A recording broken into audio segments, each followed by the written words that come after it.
Hey, Indeed Job Search, what's up? It's the Culture Detective here investigating your favorite albums, and today I'm going to be doing a mini albums review where I review 6 albums.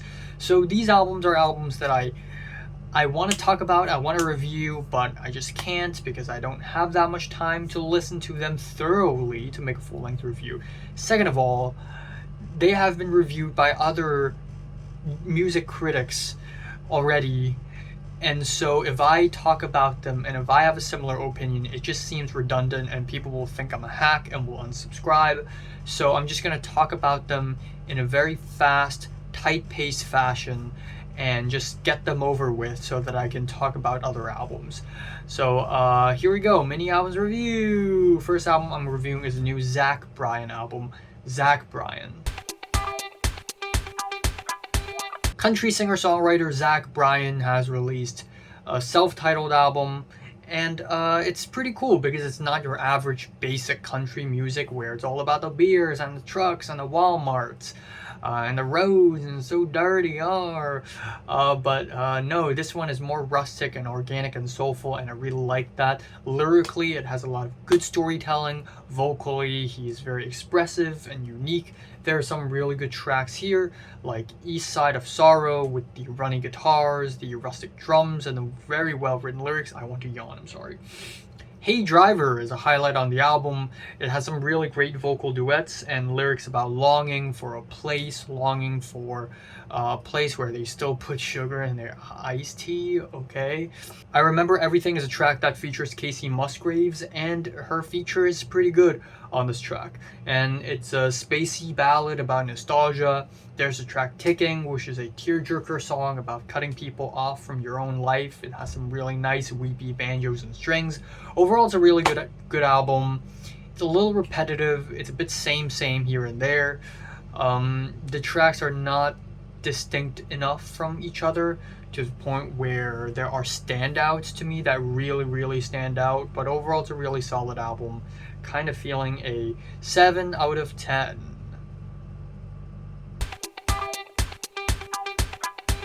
Next up, we have James Blake playing Robots into Heaven. And yeah, James Blake is an artist that I didn't think I would enjoy his music that much, especially a few years back when he released the album Assume Form, which I thought was a really interesting album that blends art pop with all sorts of weirder, more experimental electronic styles. Given that James Blake is such a huge name, I didn't think that his music would be this unconventional at times. And in this album, he basically ditches pop and goes full electronic. There's a lot of UK garage. It's not pronounced garage, it's pronounced garage. And UK bass. And so it's really interesting. His last album, released a couple years ago, Friends That Break Your Heart, is less impressive, but the way he blends art pop and R&B with something more experimental is really cool. So this album really sees him going full electronic. There are tracks like Loading and Tell Me, which are tracks with crazy dance beats, church organs, and driving percussions, especially in the latter with the blaring synths. I feel like I'm in some dance club in Germany or something. It's very muffled, it's very schizophrenic. I don't know why I said Germany. I was thinking of like those dance clubs in Berlin, but anyways, that's that. I Want You to Know has the house beats. They're very shuffly. It immediately reminds me of Burial's Untrue, which is really good. It has some really interesting samples. It's very noisy and echoey, very textured. I love an electronic album that has texture. Fire the Editor is even more experimental than before. I love the pitched vocals, and the title track is also the album ending, which is a beautiful ambient track that's very robotic, very lonesome. Overall, I wouldn't say there are that many highlights on the album. I think it's just okay. Could be better. So I'm feeling a 7 out of 10 on this one as well. Not much else. New Nas album, Magic 3. So Nas is a rapper who I've talked about a little bit here and there. He's specifically Magic 1 and 2, which are the two Magic albums before this one. It's a trilogy, if you can't tell. And both Magics 1 and 2 are solid albums. And these albums see Nas just fucking around. It's like he ran out of crazy concept album ideas and just wanted to write good songs with well-written lyrics, solid beats, and just pump them out. And that's what Magic 3 is. And in fact, Magic 2 was released like 3 months ago, and he already released a new album called Magic 3, which is really crazy. The production by Hit Boy is amazing. It's awesome. Amazing beats, amazing flows, amazing samples. This is a really good trilogy. Even though the albums aren't like masterpieces or anything, but it's just so consistent, it's so solid, it's really well done. The track Fever is awesome. He interpolates his own track from Illmatic with the represent, represent, represent. It's witty, it's catchy, the beat slaps hard, I really like it. The track TSK has more spacey instrumentals with the chomping beats and consistent flows. And Superhero Status, one of my favorite tracks here. I love the soul samples, I love the chopped boom bap drums. And Never Die features Lil Wayne. And Lil Wayne's, every time Lil Wayne is featured on any tracks, the hip-hop gods flip a coin to see if the feature comes out good or not. Thankfully, Lil Wayne's feature here is pretty good.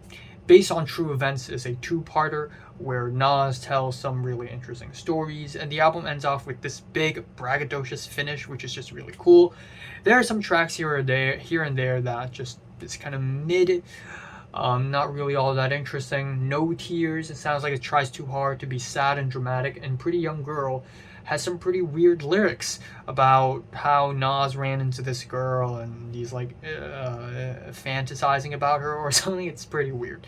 But overall, it's a really solid project. I'm feeling a strong 7 out of 10 on this album. Another rap album to talk about is the new Blue and Real Bad Man album, Bad News. Real Bad Man has been going around as a solid producer, producing for a bunch of abstract rappers and jazz rappers. Last year he produced for Boldy James. I briefly talk about their album because their album cover just looks really cool. I also really love how a lot of album covers Real Bad Man is involved in also have a similar style. White background, a little image in the front. But anyways, this is a very small album, 8 tracks, 23 minutes long, and the beats, the flows are so damn good. The lyrics have a lot of great storytelling, a lot of cool rhymes from Blue as well. You can't go wrong with Blue. Blue has been pumping out one great album after another, so it's no shock that this album would turn out good. All Praise Due is kind of a banger of a track with plunky pianos, dusty drums. The Golden Rule is one of the highlights on the album for me, with big piano hits, compressed guitars, and they also managed to mix in some sounds from boxing matches. Fall of Rome, I really love the horns on this track. The 3 guest rappers are kind of forgettable, but still really like the horns. Hebrews is a jazzy soulful track about spirituality. And it's like the first time a Christian rap track actually sounds good. And the album ending, More Bad News, is my favorite track on the album. Like, the beat is just amazing. I love the Chipmunk soul samples. They're very angelic. The beats are bouncy as hell. The flows on top is just fantastic. And overall, it's just a really solid rap album. Definitely one of the better ones in the year. I'm feeling a light 8 out of 10. And of course, having talked about 4 decent albums, I need to talk about some bad ones. First of which is the new Ashnikko album, Weed Killer. Ashnikko blew up about 3 years ago with some crazy singles, and then recently, I think a couple of years ago actually, she released the Demi Devil mixtape, which I thought was meh, but honestly it has some legitimately catchy songs. And again, if you can't tell by this album cover, Ashnikko is one of those pop artists that came straight out of the school of Grimes, which means that she is edgy, angsty, and on the entire album she sounds like an angsty, coked up teenager with like tattoos and piercings and dyed hair, and just like sits at the corner of a college campus just hugging, clinging onto her backpack or whatever. Like that's the kind of image she's selling here, and it's not really that great. Partially, or actually mainly, because the songwriting is just bad. Like Worms, it's just a track that feels really out of place with the surfing guitars, and the lyrics are just really cheesy. And then we have a Chokehold Cherry Python, which is the edgiest, quirkiest track on the album. So edgy, it tries so hard to be edgy, it's actually kind of funny. And then we have the title track, which is packed with these goofy sound effects and lyrics like "I go Liam Neeson," like the movie Taken. Bruh. Super Soaker sees Ashnikko trying to sound sexy over a Latin flavored track, and it just sounds really uninspired. And then following that, we have the track "Don't Look at It," which is a very unsexy track about sex.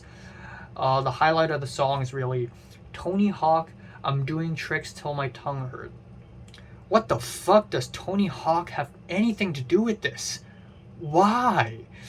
And then we have the album ending "Dying Star," which features Ethel Cain. Surprisingly, it's not a bad team up at all. It seems like an unlikely team up, but it's not bad at all. The only track that sort of pops out for me is "Cheerleader," with the enraging screams and the jumpy beats. It's very Riot Girl, very typical Ashnikko, but overall, it's a pretty underwhelming album. It tries too hard to be edgy, is what it is. So I'm feeling a 3 out of 10.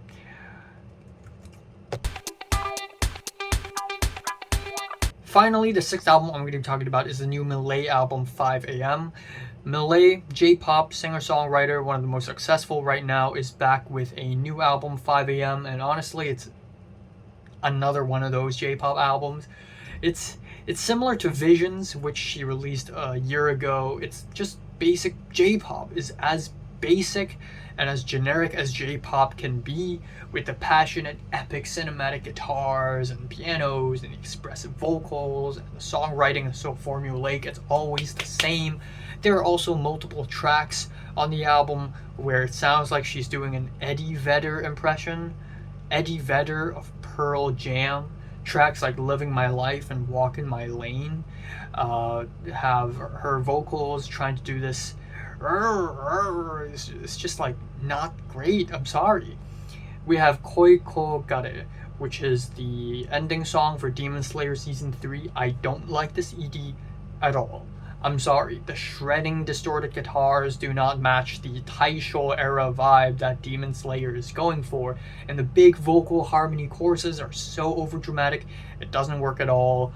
And unlike Aimee, who I also briefly talked about in this channel, a lot of the tracks on this album are just songs, and they're not like anime EDs and OPs and EDs and OPs and EDs and OPs back to back to back to back to back. And a lot of the tracks here are also just okay, but I guess what makes this album a little bit better than her last album is that instrumentally it's a little bit more interesting. We have some punchy beats, we have some big horns here and there, we have some sad weepy strings in "You Made It," which sounds really good, but also at the same time the track sounds like it's recorded in a cave or something.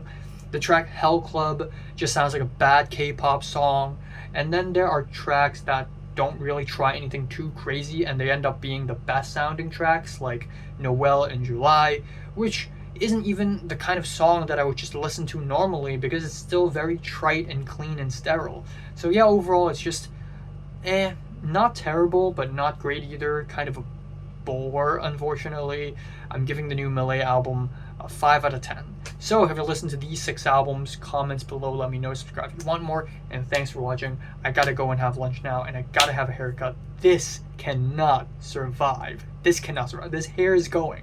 I'm saying goodbye to this hair, okay?